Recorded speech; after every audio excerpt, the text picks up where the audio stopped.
안녕하십니까. 증시각도TV 시청자 여러분, 투자자 여러분 반갑습니다. 각도기 스페셜 도기 아카데미 시간으로 상명대학교의 러시아 전문가 유한수 교수님 오늘 모시게 되었습니다.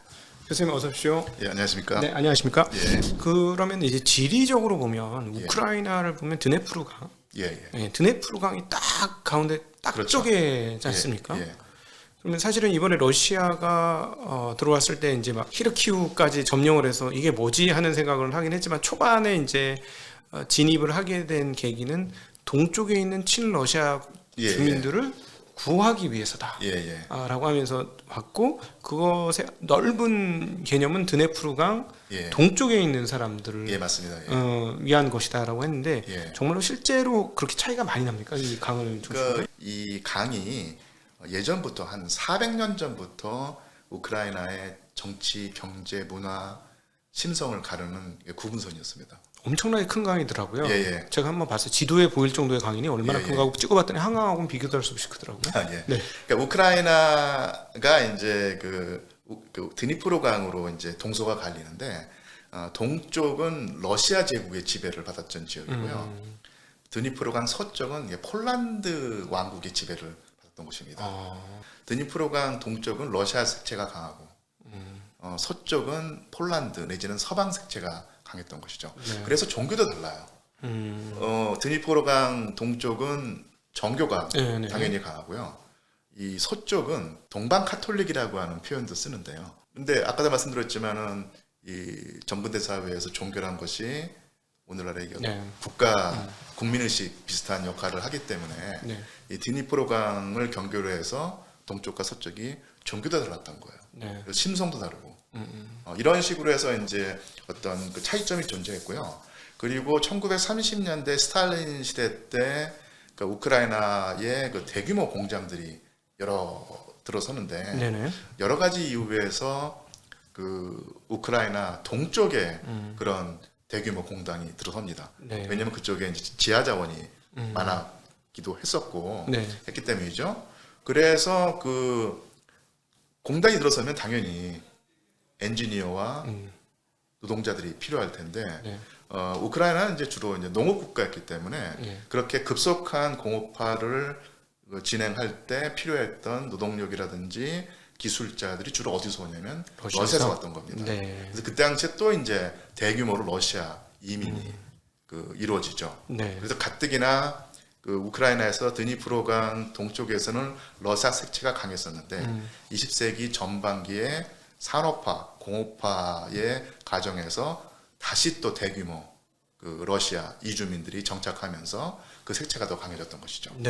그런데 그 1991년에 우크라이나가 독립국가가 되면서 모든 국가는 그 안에서 동질감을 강화하고 이질적인 요소를 배척하려고 하는 성향이 존재하지 않습니까? 그런 면에서 이제 그 독립국가가 된 우크라이나가 어떻게든 그 우크라이나의 정체성을 강화하고 친러시아적인 성향을 띠는 사람들을 그러니까 적극적으로 뭐 배제까지는 아니더라도 일정한 그 뭐랄까요 그 압박을 하면서 우크라이나인의 정체성을 가져라. 너는 러시아인이 아니라 우크라이나인이다. 국민이다라고 하는 어떤 그런 인식을 주려고 했었는데 이거를 이제 러시아 주민들이 받아들이지 않았던 것이죠. 나는 러시아 사람이고 말도 러시아어를 쓰는데 왜 자꾸 이렇게 강요를 하느냐 이런 식으로 갈등이 생겨났고요. 항상 그렇지만은 그 우크라이나에서 이 친러시아 정치 세력과 친서방 정치 세력이 이게 엇갈려가면서 집권을 했는데 친서방 정권이 들어설 때 러시아계 주민들에 대한 압박이 심해졌습니다. 그리고 이제 이게 2013년, 2014년 유로마이단 사태 그리고 그에 따른 하나의 여파로서 러시아 정부가 크림반도를 병합했을 때 그 이제 우크라이나 사람들 입장에서 보면은 이 동부에 있는 러시아계 주민들에 대한 정책이 강해질 수가 없었고 이게 민족 감정이라는 게 정말로 힘든 것이 압박을 하면 저항을 하고 이게 상승작용을 일으키지 않습니까? 그래서 상당히 분쟁이 심해지죠. 그래서 거의 내전 과 비슷한 분쟁이 일어났고요. 동쪽 끝에서는 지금 그렇지 않습니까? 예. 2014년도에 오데사라고 하는 도시가 있지 않습니까? 네네, 오데사. 여기서 그 친러시아 시위대하고 친서방 시위대가 격돌을 했던 거예요. 네. 친서방 시위대가 친러시아 시위대를 공격하면서 위기감을 느낀 어떤 그 친러시아 시위대가 생명의 위협을 느끼고 노동조합 청사 건물로 피신을 했거든요. 네. 여기에 이제 불을 질러 버렸습니다. 어. 그러니까 극단적인 그 우크라이나 민족주의자 세력이 그래서 그 50명 가까이 불에 타 죽었어요. 그 중에는 상당수가 어린아이였고요. 그런데 그 이후에 친서방적인 성향을 띠는 그 우크라이나 중앙 정부가 이런 사건에 대한 조사를 진행하지 않고 철저히 그 묻어두었습니다. 그래서 그 여기에서 느끼는 그 우크라이나 동부의 러시아계 주민들이 저런 식으로 학살을 당했는데 또 다시 학살을 당할 수도 있다라고 하는 위기감을 느꼈던 것이고요. 그게 바로 또 한 번 내전 상황으로 치닫는데 한 기폭제가 되었죠. 사실은 이 오데사 사건은요, 푸틴 대통령이 그 우크라이나 침공하기 직전에 50분간의 그 대국민 러시아 국민들을 상대로 담화문을 발표했지 않습니까? 거기 들어가 있습니다. 네. 아, 그렇구나. 예. 근데 그러면은 이제 역사적으로 하나 더 점검해 봐야 할 것이 예. 그럼에도 불구하고 단순히 독립을 위해서 이렇게까지 러시아하고 처벌지는 수 있느냐 예. 이렇게 보니 중간에 사건 하나가 있었더군요. 예. 그 바로 그 스탈린 때였던 것으로 기억하는데 아, 대규모 예. 아사 사건이 예, 홀로도모르죠. 예. 네, 이게 아마 반러의 예, 어떤 예. 뿌리 깊은 예. 근원이 아닐까 하는 생각이 들었거든요. 예. 이게 어떻게 해서 이런 일이 벌어지게 된 겁니까? 그러니까 이게 그 1930년대에 그 스탈린 그 지도부가 그 스탈린이 유명한 연설을 하죠. 서방 자본주의 국가와 제국주의 열강에 우리가 100년 뒤처져 있는데 이것을 10년 안에 그 따라잡아서 추월하지 않으면 우리는 망한다. 네. 그러면서 이제 아시겠지만 그 경제개발 5개년 계획을 그 진행하면서 그 소련 및 소련 구성하고 있는 공화국을 강력하게 산업국가로 만들지 않습니까? 네. 그러려면은 그 자본이 필요한데요. 자본을 그 빌릴 수가 없었던 거예요. 네. 그래서 자체 조달을 해야 됩니다. 네. 자체 조달을 해야 되니까 소련에 있는 곡물을 서방에 수출해서 얻은 돈을 가지고 공업에 집중 투자해서 콤비네트를 세워야 되는 것이었거든요. 네. 근데 가장 이제 곡물이 많이 나는 지역이 우크라이나였죠. 네. 그래서 아시겠지만 1929년부터 그 공업화 정책과 더불어서 농업 집단화 정책을 펴니다. 네. 이제 개인의 어떤 그 가족농 위주였던 소농장 체제를 미국식의 기업농, 엄청나게 큰 집단 농장 체제로 통합하는 정책을 폈었는데 네. 이런 그 정책이 워낙 그 짧은 기간 동안에 무리하게 진행되다 보니까 농업에 엄청난 그 하중이 걸렸고요. 네. 그다음에 농민들이 그러니까 농경 그 의욕을 완전히 상실했고 거기다가 그 주기적으로 오는 자연재해가 겹치면서 대기근이 일어났거든요. 그런데 그런 대기근 피해가 가장 심했던 지역이 바로 우크라이나였습니다. 네. 그리고 역시 그 스탈린답게도 아사자가 수십만 명, 수백만 명 달림 나오지만 그렇다고 해서 공업화 정책을 늦출 수는 없다. 그 자본을 마련해야 되는데 그러려면 계속 곡물을 수출해야 한다는 얘기죠. 농민이 만든 곡물을 뺏어서 예. 수출을 해가지고 예. 돈을 땡겨서 공업화를 했는데 대신에 그 농민들은 그걸 자기네가 만들고 먹지를 못해서 아사에서 그렇죠. 죽은. 예. 그러니까 스탈린의 생각에서는 그런 식의 피해를 연연해 하다가는 공업화 정책을 강행할 수 없고 공업화 정책을 강행하지 못하면 소비에트 체제는 무너진다. 네. 그렇기 때문에 그런 피해는 감당해야 된다고 생각을 했던 것 같아요. 네. 그래서 나타난 결과는 뭐냐면 우크라이나에서 보통은 공식적으로는 350만 명의 네. 아사자가 나타났다고 합니다. 네. 근데 우크라이나 사람들로서는 정말로 억울하겠죠. 네. 가장 곡물이 많이 나는 지역이 우리 땅인데 네. 이렇게 곡물이 많은 땅에서 아사자가 수백만 명씩 나온다고 하니 당연히 그 지도부에 대한 원망이 생길 수밖에 없고 그러니까 우크라이나 농민들에 대한 농민들이 가지고 있던 어떤 분노가 당연히 당시에 그 소련 지도부, 어쩌면 그 러시아인들에게 향했던 것이고요. 네. 그리고 그 350만 명은 이제 공식적인 숫자라든지 아니면 학자들 사이에서 최소한도로 공인된 수치고요.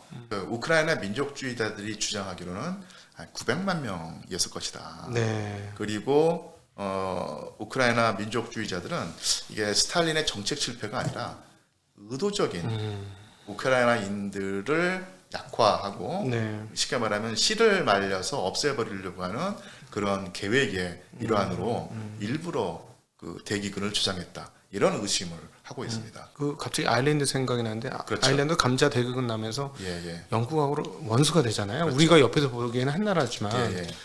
그것보다 더 심한 상황이었어요. 당시 그 아일랜드 대기근에서 영국의 그 지배자들이 당시에 그 자유방임주의 네. 정부가 경제 정책에 개입을 해서 뭐 하면은 교란이 오히려 경제가 더 안 좋아지냐 하면서 그 구호를 하지 않았지 않습니까? 네. 그래서 이제 그 아일랜드 국민들이 수백만 명씩 죽고 해외로 이제 이주를 하게 되는 네. 상황인데 그와 비슷한 상황이 1930년대 초엽에 우크라이나에도 존재했던 것이죠. 네. 그런데 이제 여기서 또 한 가지 또 그 생각할 점은 우크라이나가 그 소련 지도부와 스탈린 및 아니면 또 크게 보면 러시아에 대한 악감정을 가지게 된 게 정말 그 분노를 하게 된 게 요 홀로도모르 1930년대 초에 대기근 사태인데요. 네. 여기서 또 이제 우크라이나의 민족주의자들이 말하는 것처럼 어떤 스탈린의 의도적인 음모였는가 네. 이런 측면에 대한 어떤 반론은 바로 이겁니다. 대기근 피해가 우크라이나만 국한되지 않았다. 네. 당시 그 러시아도 중앙아시아도 그런 대기근 피해를 받고 정도의 차이는 있지만 러시아와 중앙아시아도 엄청난 그 아사자가 나왔다. 네. 그렇기 때문에 우크라이나인만을 노린 어떤 그런 음모는 아니었고 이건 소련 전체의 비극이었다. 그러니까 이런 식의 반론을 가하고 있죠. 네.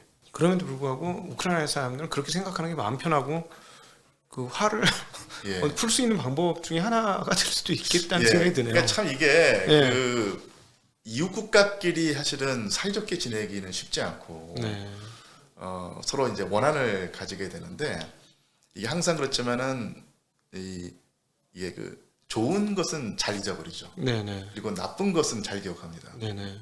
그러니까 저는 이제 학생들한테 강의하거나 아니면은 이런 식의 주제를 얘기할 때 명암을 함께 봐야 한다라고 네. 말을 하는데요. 네. 1930년대 우크라이나가 그 어쨌든 간에 그 소련 지도부의 정책 실패와 오판으로 아니면 그 너무 무리한 강행으로 수백만 명의 아사자가 나왔던 것은 분명히 비극이고 책임을 져야 되는데 또한 1930년대는 우크라이나가 공업국가가 되는 과정이었습니다. 네. 아까도 말씀드렸지만 우크라이나 동부에 대규모 콤비나트가 세워졌고 오늘날 우크라이나의 그 공업 기반이 다시 한번 그때 된 것이거든요. 그러니까 러시아 입장에서는 대기근은 그 지역 주변이 다 났는데 예, 수혜는 너희 지역에 남아 있어. 예. 뭐 이런 논리가 그러니까 있겠네요.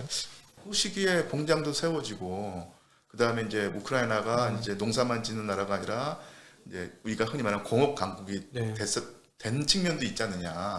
그리고 그 예전에 러시아 제국일 때는 우크라이나가 독립의 실체도 인정받지 못하고 문화 그 고유의 문화라든지 언어를 사실은 그 쓰지 못하게 억압만 당해왔었는데 러시아가 주도하는 소비에트 연방 체제 안에서는 공화국 형태로 일정한 자유권과 자치권을 누리고 우크라이나의 민족과 민족 문화와 언어를 마음대로 쓸 수 있게 해주고 이런 식의 어떤 자율성을 부여했는데 그런 측면까지 도매급으로 다 그 없는 것처럼 하면 좀 네. 섭섭하다. 네. 뭐 이런 또 양면 감정을 가지고 있다는 얘기죠. 네. 충분히 서로의 입장이 예. 극명하게 갈라질 것 같고 예. 인간이란 건 자기가 보고 싶은 것을 주로 보는 예. 인간의 본성이 있으니 충분히 또 그럴 것 또 하나 같습니다. 여기서 중요한 점은요. 좀 그 일반인들 사이에서 우크라이나과 러시아 사람들이 서로 잘 어울려 지냅니다. 네. 결혼도 많이 하고 네. 좀 우리나라로 치자면 뭐 경상도, 전라도, 충청도 뭐 이런 식의 차이로만 느끼고 네. 이렇게 결혼을 하거나 사귀거나 어울려 사는데 별로 이질감을 안 느끼거든요. 근데 이것은 그 일반인 층위에서는 그런데요. 이게 이제 상층 정치의 영역으로 가면은 완전히 달라지죠. 이게 독립이다, 뭐 어떤 그 국민 정체성의 형성이다라고 하는 것은 이제 정치의 영역이기 때문에 일반 사람들 사이에서는 별로 이질관계라든지 그 분쟁이 없는데 정치 차원으로 올라가면은 좀 극단적인 대립이 나타나게 되고 결국 전쟁까지 하게 됐던 것이죠. 네. 따지고 보면 전쟁으로 인해서 민초들이 또 가장 힘들고 그렇습니다. 예. 예. 위에 사람들이 어떻게 되면 자기의 이권을 가질 수 있을지 모르겠으나 예. 민초들은 거의 대부분 피해만 입는 예. 또 그런 상황이 또 비참하고 안타까운 상황이 예. 벌어지게 된 것이네요. 사실 그 20세기 현대사가 그 민족주의의 시대라고 볼 수 있는데요. 그러니까 민족별로 국가를 구성한다는 원칙이 적용이 되면 사실은 어느 지역이든지 그 단일한 민족만 사는 곳은 별로 없거든요. 그렇죠. 섞여 살 수밖에 없는데 그렇게 됐을 때 이제 분쟁의 소지가 커지는 것도 사실입니다. 그리고 이제 그런 식의 가장 극단적이고 가장 그 뭐랄까요 비극적인 모습이 나타났던 곳이 바로 이제 20세기 말과 21세기 초에 이 그 발칸반도였죠.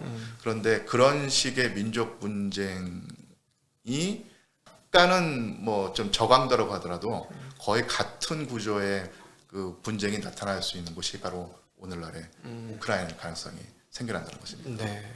사실 세계사적인 관점에서 보면 뭐 피터 자이아는 미국이 주도한 평화의 시대가 지난 3, 40년간 이어졌고 이제 그 평화의 시대가 끝났다. 뭐 이런 평가를 하는데 예. 사실은 모르겠습니다. 뭐 중국이 이렇게 커지고 어떻게 됐다. 뭐 미국 사람 입장에서는 기분이 나쁠 수도 있지만 모두가 평화했던 시기는 맞는 것 같아요. 뭐, 그 일반 서민들도 좋은 물건을 중국산 좋은 물건을 쓸 수 있는. 그런데 이제는 담벼락을 딱 치기 시작하면서 이제 인플레이션이라는 것의 등장을 통해서 우리가 모든 비용이 비싸지고, 그래서 평화 시대가 끝나고 서로 간에 언제 어떤 일이 벌어질지 모르는 시대가 이제 오기 시작한 건데 지역적으로 보면 여기도 이미 이제 그런 사태가 벌어진 거네요. 네. 당연히 전쟁의 주체가 지금 침공자 러시아와 이제 방어자 우크라이나의 대립으로 나타나고 있는데 더 크게 보면 이게 결국은 미국이 주도하고 있는 일극 체제에 어떻게든 러시아가 균열을 내려고 하고 있는 상황인 것 같거든요. 그러려면 좀 더 거시적인 측면에서 봐야 될 텐데요. 그러려면 정말 더 깊은 분석과 더 많은 설명이 필요한 주제일 듯합니다. 전쟁 얘기는 진입을 못했고 오늘 서론을 한 것 같습니다. 결국 그 지금 누구나 다 이 전쟁이 끝나기를 바라는데 이게 그 러시아와 우크라이나의 그 둘만의 관계라고 하면 어떤 형태든 간에 이 전쟁이 끝날 수 있는 가능성이 있는데 이게 이제 미국 주도 체제의 진영과 거기에 저항하는 러시아 및 중국의 어떤 그 상황이기 때문에 그 조속한 전쟁 종결의 가능성이 보이지 않아서 너무 좀 답답하고 암담한 심정입니다. 시간이 되신다면 너무 늦지 않은 시간에 뭐 한 달 안에나 이렇게 시간 한번 내주신다면 다시 한번 만나서 저희가 오늘 못다한 전쟁 이제 전쟁에 대한 이야기를 한번 본격적으로 좀 그냥 아카데믹하게 약간 약간 학적으로 건조하게 뭐 누구 편을 드는 게 아니고 누가 좋다 나쁘다가 아니라 그런 이야기를 한번 하는 자리는 꼭 필요할 것 같습니다. 어떤 식으로든지 시간 되실까요?